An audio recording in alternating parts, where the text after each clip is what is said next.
नमस्कार दोस्तों, आज हम बात करने वाले हैं 2025 के बजट और 2024 के बजट के बीच के बड़े बदलावों के बारे में। क्या इस बार का बजट आपके लिए फायदेमंद है? टैक्स में क्या बदलाव हुआ?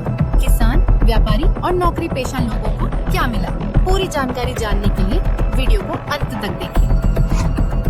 7 लाख रुपए तक की आय पर कोई टैक्स नहीं, न्यू टैक्स रिजीम में। टैक्स स्लैब 2,50,000 रुपए तक कोई कर नहीं। 2,50,000 रुपए से 5 लाख रुपए तक 5%, 5 लाख रुपए से 7,50,000 रुपए तक 10%, 7,50,000 रुपए से 10 लाख रुपए तक 15%, 10 लाख रुपए से 12,50,000 रुपए तक 20%, 12,50,000 रुपए से 15 लाख रुपए से 25% पर 15 लाख से ऊपर 30%, 12 लाख तक की आय पर कोई टैक्स नहीं। टैक्स स्लैब में बदलाव 4 लाख तक कोई टैक्स नहीं, 4 लाख से 8 लाख तक 5%, 8 लाख से 12 लाख रुपए से 10%, 12 लाख रुपए से 16 लाख रुपए से 15%, 16 लाख रुपए से 20 लाख रुपए तक 20%, 20 लाख रुपए से 24 लाख रुपए तक 25%, 24 लाख से ऊपर 7 लाख तक टैक्स फ्री था, अब 12 लाख तक कोई टैक्स नहीं। मध्यम वर्ग के हाथ में ज्यादा पैसा आएगा, जिससे खर्च बढ़ेगा और बाजार में ग्रोथ होगी। कृषि क्षेत्र के लिए 1,25,00,000 करोड़ का fund, minimum support price MSP बढ़ाया गया, लेकिन कोई नई पॉलिसी नहीं थी। 6 साल का नया कृषि कार्यक्रम, दाल और कपास के उत्पादन को बढ़ावा देने के लिए सरकार MSP पर तुअर, उड़द और मसूर दाल खरीदेगी, किसानों को गारंटीड खरीद।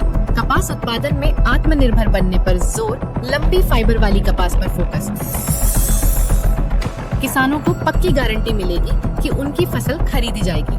आयात पर निर्भरता घटेगी, जिससे घरेलू किसानों को ज्यादा फायदा होगा। रेलवे और हाईवे के लिए 10 लाख करोड़ का पूंजीगत निवेश। स्टार्टअप्स के लिए टैक्स छूट 2025 तक बढ़ाई गई। 2.9 लाख करोड़ का मैरीटाइम डेवलपमेंट फंड, जहाज निर्माण और मरम्मत के लिए। नई सरकारी शिपिंग कंपनी बनेगी, जिससे भारत का समुद्री व्यापार बढ़ेगा। इंफ्रास्ट्रक्चर सेक्टर को उम्मीद से कम फंड मिला, जिससे शेयर बाजार में कुछ गिरावट आई।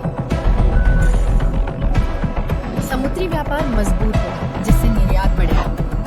नौकरी के नए अवसर बनेंगे, खासकर समुद्री क्षेत्र में। टैक्स छूट और इंफ्रास्ट्रक्चर निवेश की वजह से शेयर बाजार में तेजी आई। टैक्स में छूट से ऑटोमोबाइल और कंज्यूमर गुड्स के शेयरों में उछाल।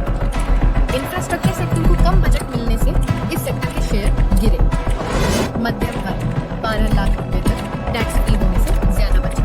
किसान MSP पर गारंटी।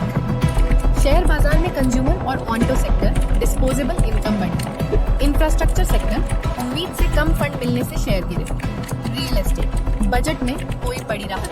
तो दोस्तों, आपको ये बजट कैसा लगा? क्या आपको लगता है कि ये बजट सही दिशा में है या और सुधार की जरूरत है?